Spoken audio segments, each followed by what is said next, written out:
Allez, on est de retour à Tréguin et je suis avec Nadine Bertholom-Cotten, la présidente de l'entreprise Guy Cotten. Bonjour. Bonjour. Nadine, vous avez participé le week-end dernier à la grande exposition du fabriqué français à Paris et vous avez présenté ce vêtement de travail pour femmes marins-pêcheurs à l'Élysée. Jusqu'ici, la plupart des vêtements étaient mixtes chez Guy Cotten. Pourquoi avoir choisi de créer une gamme pour les femmes? Il y avait une plus forte demande, il y a certains secteurs qui se féminisent. Alors c'est une demande qu'on a depuis déjà longtemps. En fait, on avait déjà réalisé un vêtement professionnel un peu de ce type pour l'exportation, mais ça fait déjà pratiquement 30 ans. C'était sur les États-Unis parce qu'il y a beaucoup de femmes marins-pêcheurs aux États-Unis et la morphologie étant différente, il était quand même intéressant de voir qu'on puisse proposer aussi un peu plus de confort tout en étant aussi bien protégé pour travailler dans des milieux qui ne sont pas des milieux très faciles. 2200 dossiers ont été présentés pour participer à la grande exposition du fabriqué français. 122 ont été retenus, dont 4 entreprises bretonnes. Et vous êtes la seule entreprise finistérienne à nous représenter. Qu'est-ce qui a fait la différence selon vous? La majorité de nos produits sont réalisés ici dans nos ateliers en Bretagne. Toute la partie professionnelle pêche c'est réalisé ici dans nos ateliers. Et ça depuis 60 ans. C'est cette persévérance, on va dire, qui est sans doute récompensée. Et justement, cette année, oui, elle est exceptionnelle pour vous parce que vous fêtez les 60 ans de l'entreprise Guy Cotten. Comment vous expliquez cette longévité? On a toujours essayé d'innover et de rendre les produits le plus pratique possible, le plus réparable possible. On a dans nos gammes, par exemple, une cotte à bretelles, donc le pantalon marin.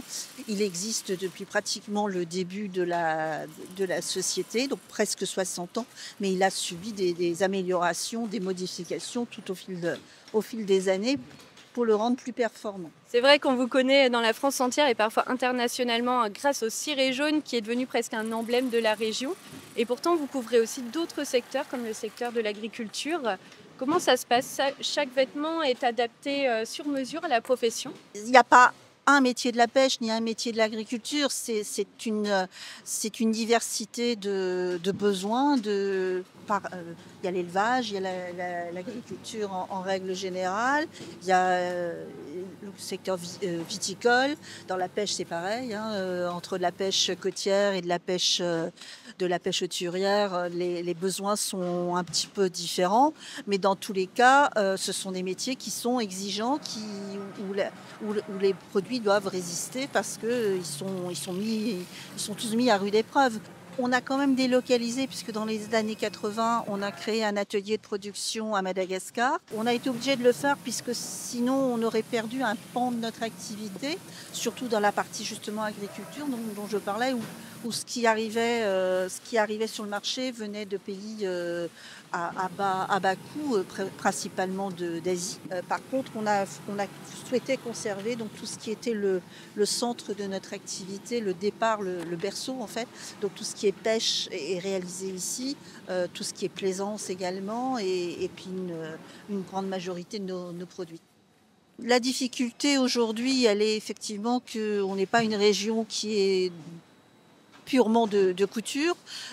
On a la chance quand même d'avoir des procédés de fabrication un peu différents puisqu'on a le côté étanchéification avec de la soudure HF. Ça, c'est des choses qui ne s'apprennent pas obligatoirement à l'école. Donc, on travaille depuis une dizaine d'années maintenant avec France Travail, puisque ça a changé de nom, c'est plus Pôle emploi, avec France Travail pour essayer de former des gens. Là, on a un groupe en cours d'ailleurs de 8 personnes maximum pour essayer de leur apprendre les procédés de fabrication un peu particuliers qu'on utilise. Merci à vous, Nadine Bertholom-Cotten, pour toutes ces explications. Et merci à vous de nous avoir suivis. On se retrouve bientôt pour un nouveau numéro de Bonjour Bretagne. Kenavo!